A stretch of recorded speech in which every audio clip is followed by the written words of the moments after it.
Yo, it's Oblig on Rinse, and it's a special week. I've got a very special guest, man. I've got the legend, Jammer. I was gonna say in the building, but I'm in his building. As you can see, man, we're in the legendary basement. Lord of the Mics clashes, loads of legends and huge moments in grime history have been made down here. We got the pleasure of being here, and we started doing this thing called PERCYS, right? This is where I want to discuss kind of my top 3 tunes of all time from select artists, but then also talk about my top 3 songs from their latest projects.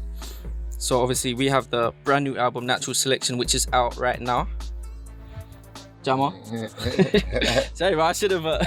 I'm doing this long intro and that. Jammer, how are you doing, my guy? Well, go on, I'm here. You good, yeah? I'm good. Natural Selection. Yeah. Brand new album, man. Tell me a little bit about it. Natural Selection.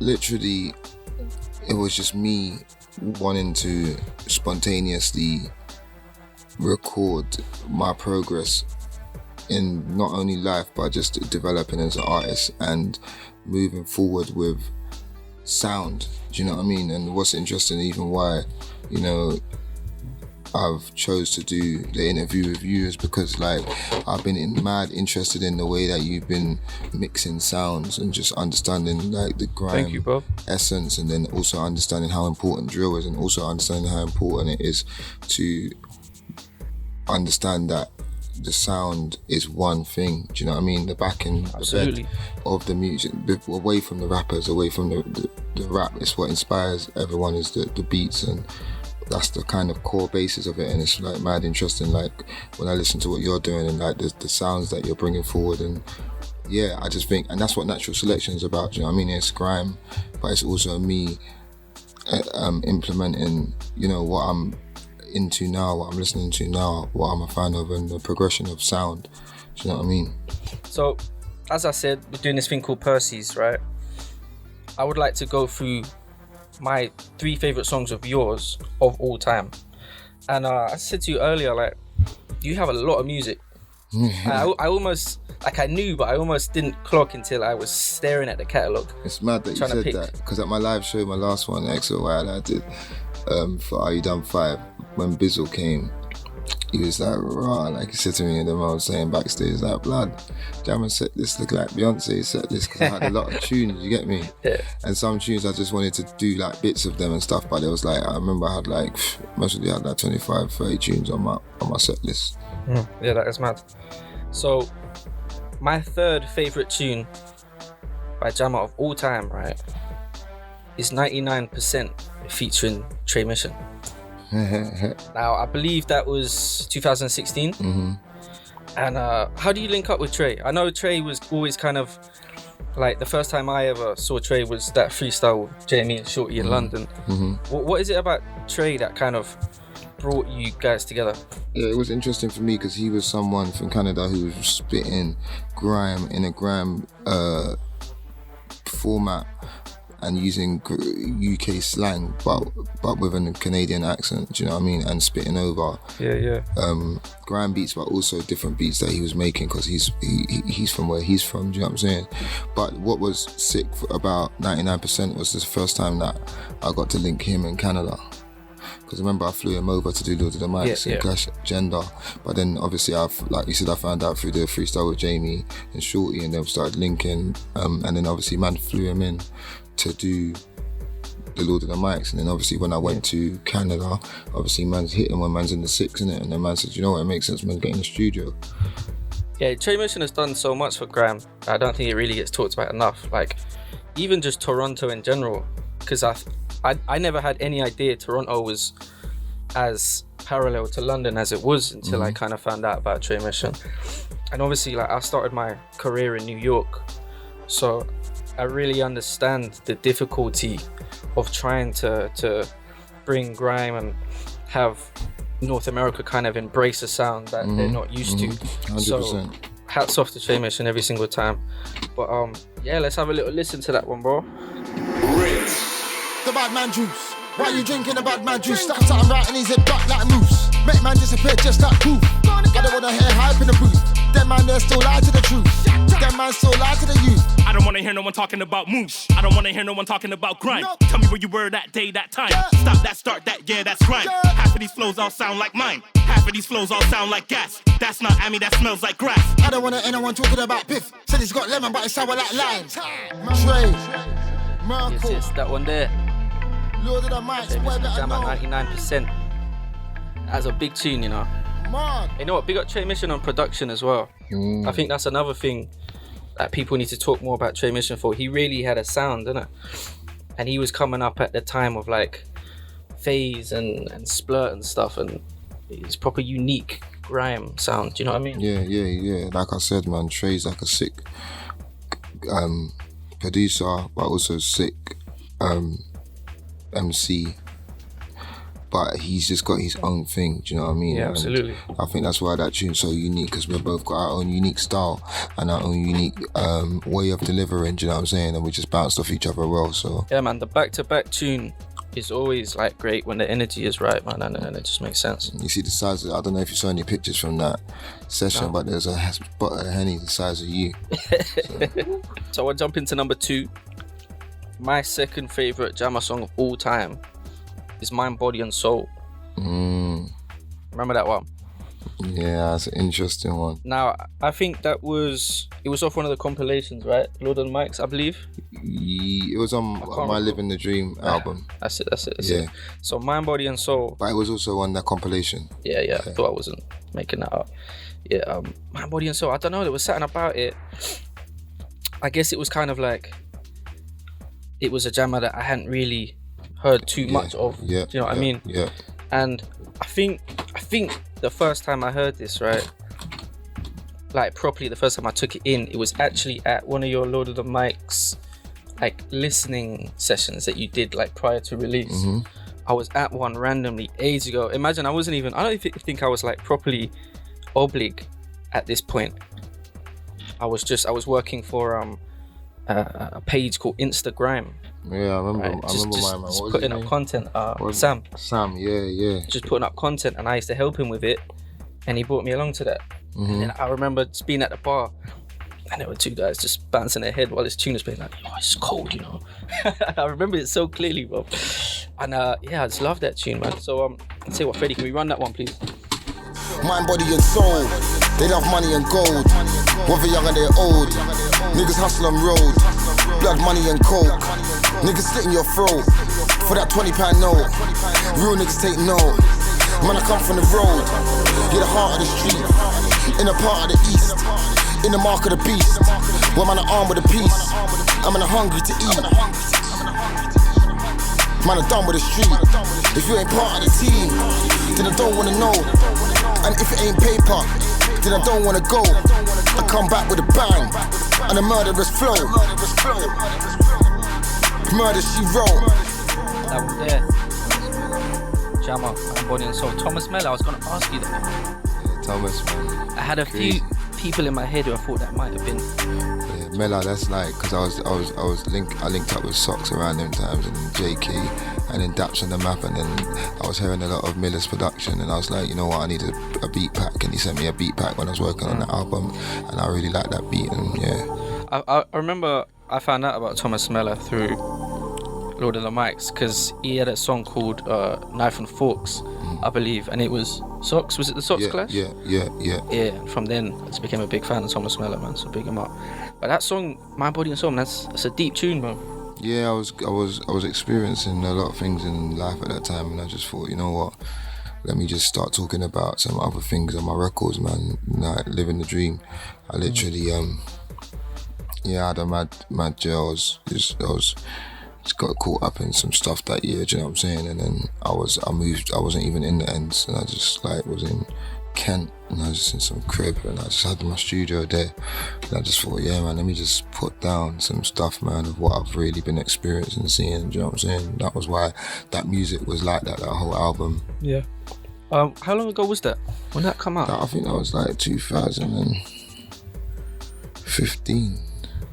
Is it easy for you? Yeah, no, 15 it was. Is it kind of easy for you to make music like that? Because I suppose like I mean, you make all kinds of music, but you're not predominantly known, I suppose, for a tune like that. Do you know what I mean? Like, I suppose the reason that I really like that tune is because it's almost trappy, grimy, and that's kind of where I kind of lay in a DJ sense. But yeah, I wanted to have some more music with some more space in it. Do you know what I mean? And I wanted to say a lot more. And obviously with different types of grime music, the way the beats are is the way that you're going to approach it. So it was just, I think it's just growth as in a person of like what my ears want to hear at that present time, and the taste, the kind of vibe that I'm in as a person. I think that's massively important in your music. So I try to have like as much different experiences and just implement them into what I'm doing, you know what I'm saying? Yeah, absolutely, man. I think it's crucial for all kind of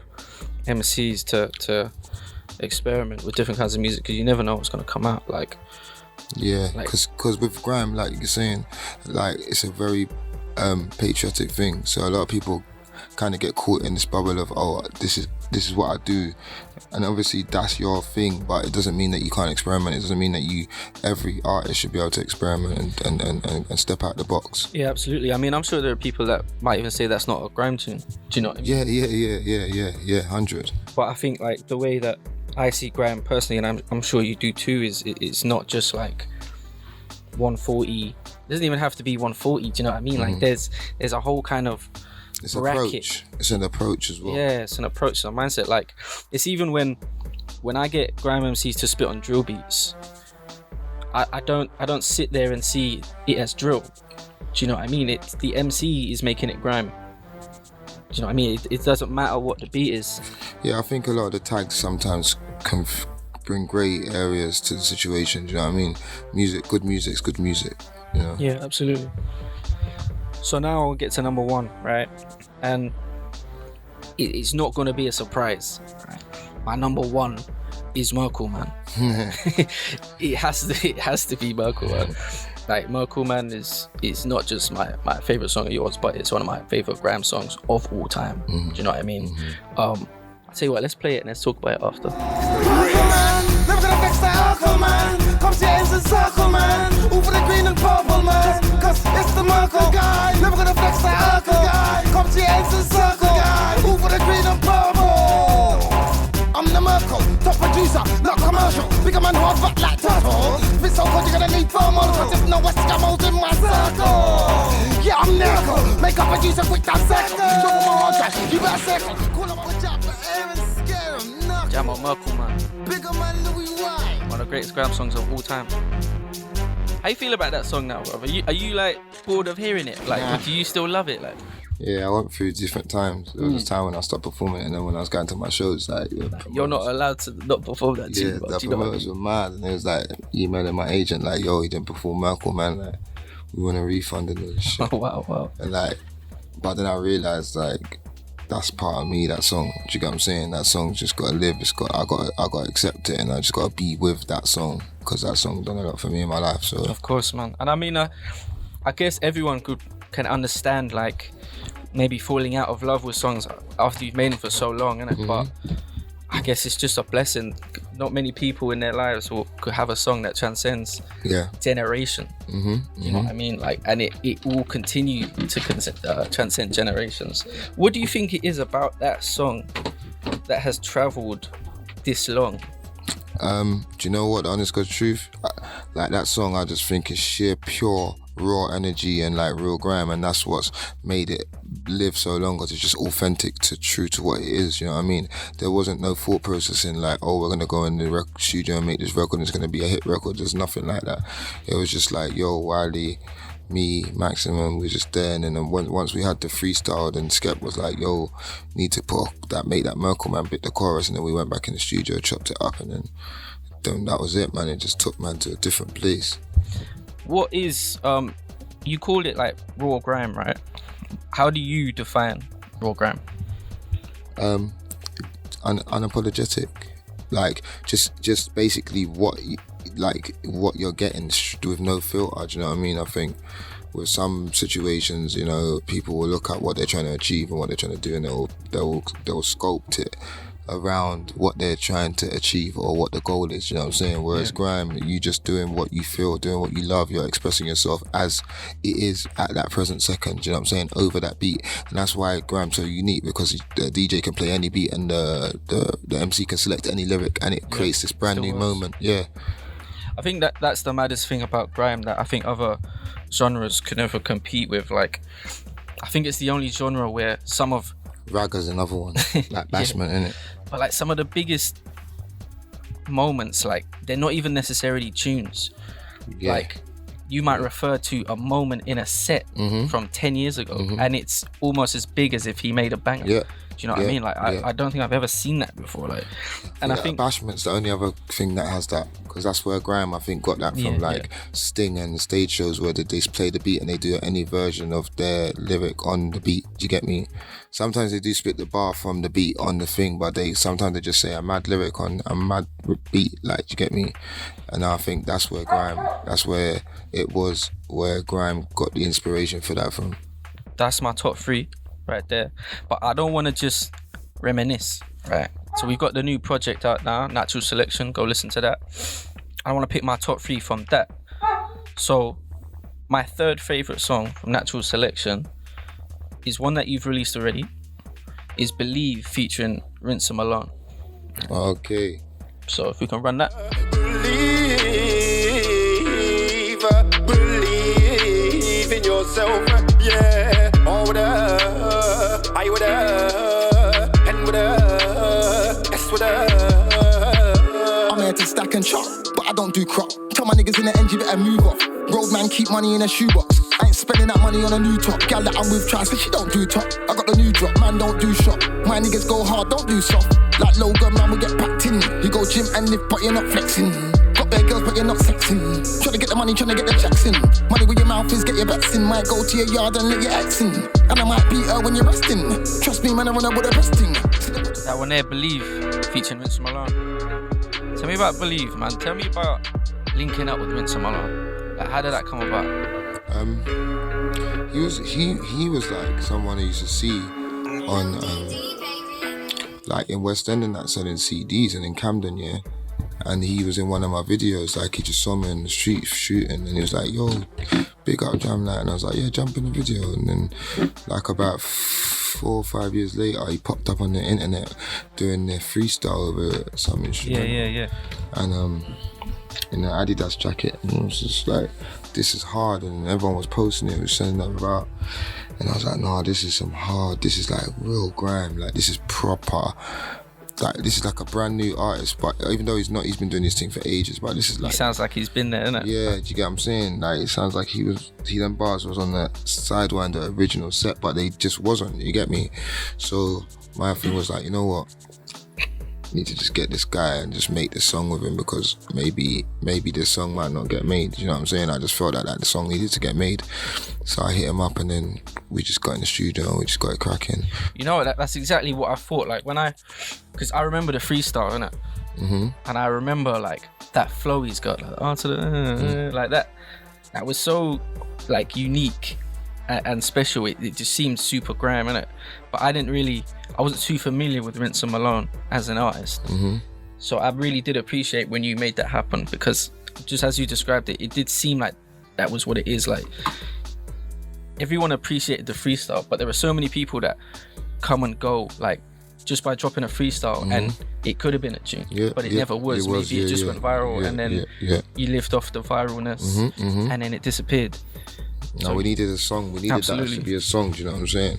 And it's also a positive song, do you get what I'm saying? Like, saying believe in yourself in the hook, that's what it's about, you get me? So big up Rinse, big up 19 and Millie Bands as well on production. Big up Rinse, man. I was talking to him actually as well after that tune. I was trying to link up with him, so Rinse, shout out me, man, you got my number. My second favourite song on the album is Might Text. Ah, interesting that you said Might that. Text. So that was your third, and this is your second. This is my second. Alright, cool. Let's see what your third is. I think I know what it is. Ready? Man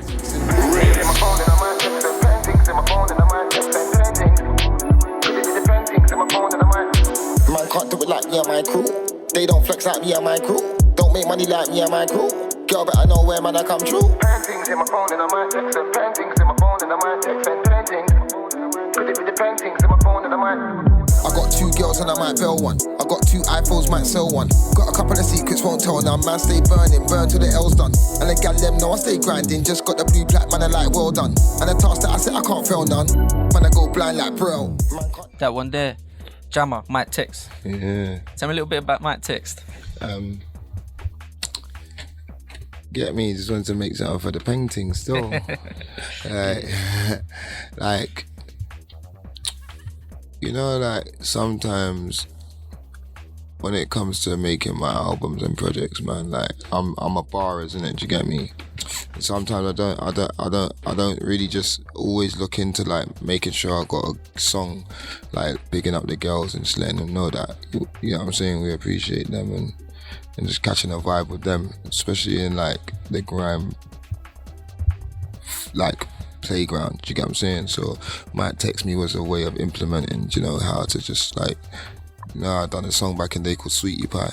Baby girl, you're my sweetie. Might look you in the cake like tweety. You know what's mad? That was nearly in my top 3. That was my 4th one, innit? And it was between that and 99%. I went for 99%. So yeah, so like that, it's just that me refreshing that angle. Do you know what I'm saying? Like, but yeah, big up the gal them. My favourite song of the album is Heritage. I knew it. I knew you was gonna say. You knew it?